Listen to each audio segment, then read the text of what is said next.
Morning all of you. I am your accounts teacher Seema ma'am.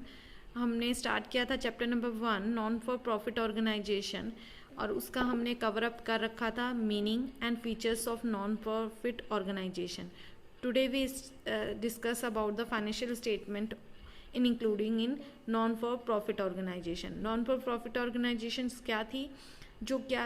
वो organisation जो सिर्फ services देती हैं, नॉट अर्न प्रॉफिट, जिनका उद्देश्य ऑब्जेक्टिव जो है प्रॉफिट कमाना नहीं होता। फॉर एग्जांपल क्लब, हॉस्पिटल्स, जो अपने वेलफेयर, जो अपने मेंबर्स हैं, ऑर्गेनाइजेशंस के जो मेंबर्स हैं, उन मेंबर्स के लिए वेलफेयर के लिए काम करती हैं।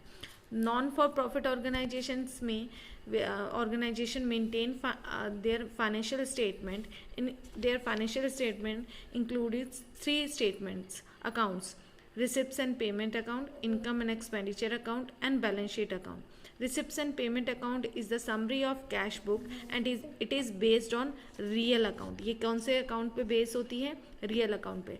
Receipts and payment account कौन से अकाउंट पे बेस है? रियल अकाउंट पे।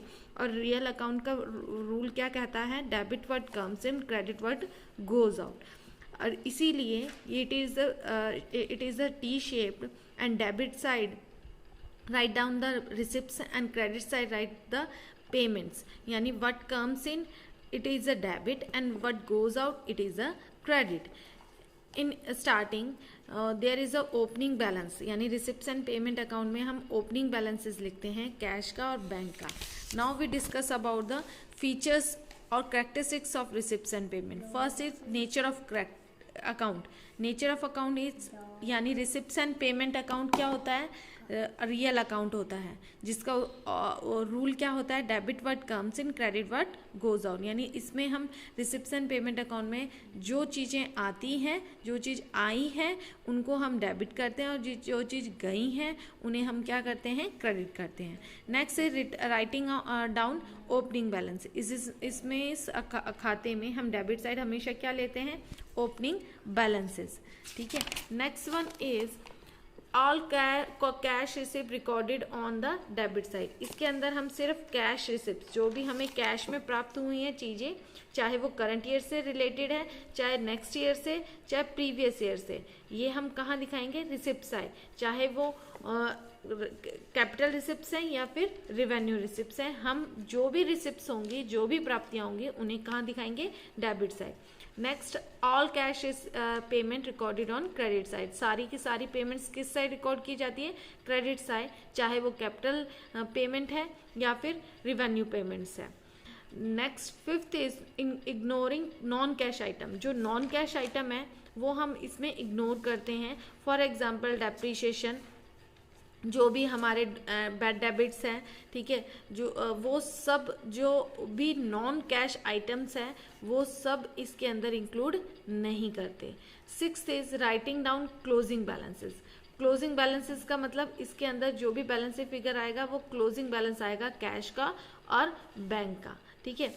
ये खाते के अंत में क्रेडिट पक्ष में अंतिम नगद शेष तथा बैंक शेष लिखा जाता है। इसमें क्या होता है? अंतिम में, यानी ओपनिंग बैलेंस से डेबिट साइड आता है तो क्रेडिट साइड क्या आएगा? क्लोजिंग बैलेंस किसका? कैश एंड बैंक का। ये ध्यान रहे कि यदि अंतिम शेष बैंक अधिकर्ष यानी बैंक ओवरड्राफ्ट है तो उसे डेबिट पक्ष में लिखा जाएगा।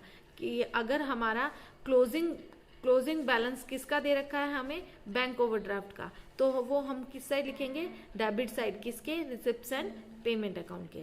इसका उद्देश्य, इस खाते को बनाने का ऑब्जेक्टिव क्या होता है? हमें करंट एक्सपेंसेस या करंट इनकम नहीं निकालनी। हमें ये नहीं पता लगाना कि कितनी रिसिप्ट्स हैं, कितनी पेमेंट्स हैं, बल्कि हमें ये पता लगाना है कि end of the accounting period कितना हमारे पास कैश का बैलेंसेस है और कितना बैंक का बैलेंसेस है। ठीक है। ये था हमारा रिसिप्ट्स एंड पेमेंट अकाउंट। देखो, डेबिट साइड रिसिप्ट्स है और क्रेडिट साइड पेमेंट है, क्योंकि ये रियल अकाउंट के बेस पे है, रूल के बेस पे बनाया गया है। इसमें ओपनिंग बैलेंसेस लिखे जाते हैं और क्लोजिंग बैलेंसेस लिखे जाते हैं। इसमें जो भी रिसिप्ट्स हैं, चाहे वो कैपिटल रिसिप्ट्स हैं, चाहे वो रिवेन्यू रिसिप्ट्स हैं, लिखी जाती हैं। चाहे पेमेंट कैपिटल नेचर की है या फिर रिवेन्यू पेमेंट्स है, वो भी किस साइड लिखी जाती है? क्रेडिट साइड लिखी जाती है। सिर्फ इसमें नोट डाउन करने की पॉइंट्स है। फर्स्ट इज एंट्रेंस फीस और एडमिशन फीस, वो रिवेन्यू रिसिप्ट्स माना जाता है, ये मैं आगे आपको डिटेल में कराऊंगी। प्राप्तियां तथा भुगतान खाते में केवल नगद लेन देनों को ही लिखा जाता है, जो उधार में है उन लेन देन को, यानी इग्नोरिंग नॉन कैश आइटम्स, ये हमने इसके फीचर्स में भी पढ़ा है। आई होप आपको समझ में आया होगा। तो ये आज हमने क्या किया, नॉन फॉर प्रॉफिट ऑर्गेनाइजेशंस में 3 अकाउंट्स मेंटेन करते हैं, उसमें हमने फर्स्ट कवर अप किया receipts and payment account and its features. Thank you and have a nice day.